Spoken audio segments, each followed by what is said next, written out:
Hi friends, welcome back to our channel. ఈరోజు ఈ వీడియోలో ఎండు చేపల కూర ఏ విధంగా చేయాలో చూపిస్తాను ఫ్రెండ్స్. చూడండి, ఎండు చేపల్ని వీటిని నెత్తళ్ళని కూడా అంటారు. ఇవి ఎలా క్లీన్ చేసుకోవాలి, ఏ విధంగా కర్రీ చేసుకోవాలో చూపిస్తాను. చూడండి ఫ్రెండ్స్. ఫస్ట్ స్టవ్ ఆన్ చేసుకొని ఒక గిన్నె పెట్టుకొని ఈ ఎండు చేపల్ని వేయించుకోవాలి. ఎందుకంటే కొంచెం చేపలు మెత్తగా ఉంటాయి అని ఈ ఎండు చేపల్ని ఇలా కొంచెం సిమ్లో పెట్టి ఒక 1 మినిట్ అలా వేయించుకోవాలి.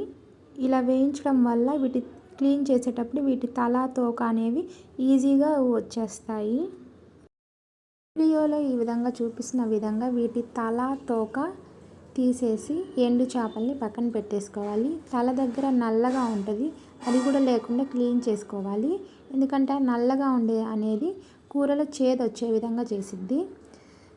ఇక్కడ మేము ఇలా ఒలుస్తుంటే రిష్కా వచ్చి అల్లరి చేస్తుంది. చూడండి,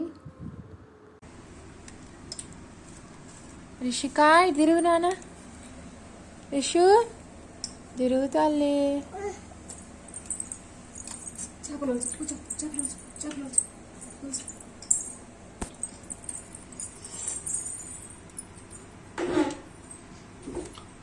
చేపల్ని తల తోక తీసేసి వాటిని క్లీన్ చేసుకున్న తర్వాత గ్యాస్ ఆన్ చేసి కొంచెం గోరువెచ్చగా నీళ్ళు వేడి చేసుకొని ఆ నీళ్ళల్లో ఈ చేపల్ని వేసి ఒక 2 నిమిషాలు వదిలేయాలి. 2 నిమిషాలు నానిన తర్వాత ఈ చేపల్ని చేతులతో క్లీన్ చేసుకుంటూ నీళ్ళ నుంచి పక్కన తీసేసుకోవాలి. చూశారు కదా, నీళ్ళు నల్లగా రంగులో ఎలా మారిపోయాయో. దాంట్లో ఉండే ఇసుక, మట్టి మొత్తం ఆ నీళ్ళల్లోకి వచ్చేస్తుంది. ఈ విధంగా ఇదే విధంగా చల్లటి నీళ్ళు పోసుకుంటూ మళ్ళీ ఒక 2-3 సార్లు చేపలను శుభ్రంగా కడుక్కోవాలి. నీళ్లు తెల్లగా వచ్చేంత వరకు ఇలా చేయాలి. మీరు చేసేటప్పుడు అందులో ఇసుకుందా లేదా అనేది అర్థమవుతుంది. ఎండు చేపల కూర చేసుకోవడానికి కొంచెం చింతపండుని నీళ్ళల్లో నానబెట్టుకోవాలి. ఈ విధంగా 3-4 సార్లు క్లీన్ చేశాక చేపలు చూడండి తెల్లగా ఈ విధంగా ఉంటాయి. 4 టమోటాలు, ఒక ఉల్లిపాయని ఈ విధంగా సన్నగా కట్ చేసుకొని పక్కన పెట్టుకోవాలి. ఇప్పుడు స్టవ్ ఆన్ చేసుకొని ఒక గిన్నె పెట్టుకొని అందులో కొద్దిగా ఆయిల్ వేసుకోవాలి. ఆయిల్ వేడెక్కాక ఉల్లిపాయలు, కరివేపాకు వేసుకొని లైట్గా బ్రౌన్ కలర్ వచ్చేంత వరకు వేయించుకోవాలి.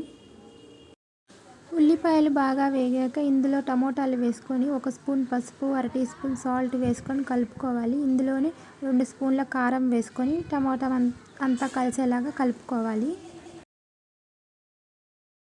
టమోటాలు ఉడికాక ఇందులో ముందుగా నానబెట్టుకున్న చింతపండు రసం తీసుకొని ఆ రసాన్ని ఈ కూరలో వేసుకోవాలి. కూరలో వేసుకొని బాగా కలుపుకోవాలి.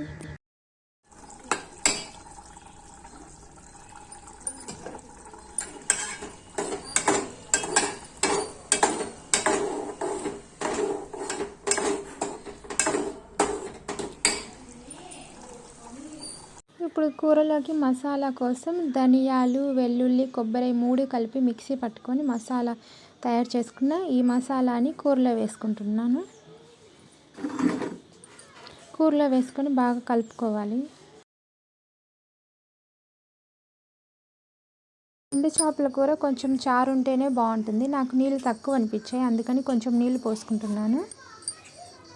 ఇప్పుడు ఈ కొంచెం నీళ్ళు తెరిలాక ఇందులో ముందుగా క్లీన్ చేసి పెట్టుకున్న ఎండు చేపలను వేసుకుంటున్నాను.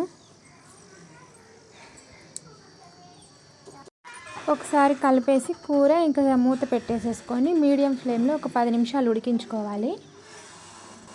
10 నిమిషాల తర్వాత కూర అంతా ఉడికిపోయి ఈ విధంగా నూనె పైకి తేలుతుంది. ఇప్పుడు కూర అయిపోయినట్టే. మీకు కనుక నా వీడియోస్ నచ్చితే లైక్ చేయండి, షేర్ చేయండి, కామెంట్ చేయండి ఫ్రెండ్స్. నాకు సబ్స్క్రైబ్ చేసుకోండి.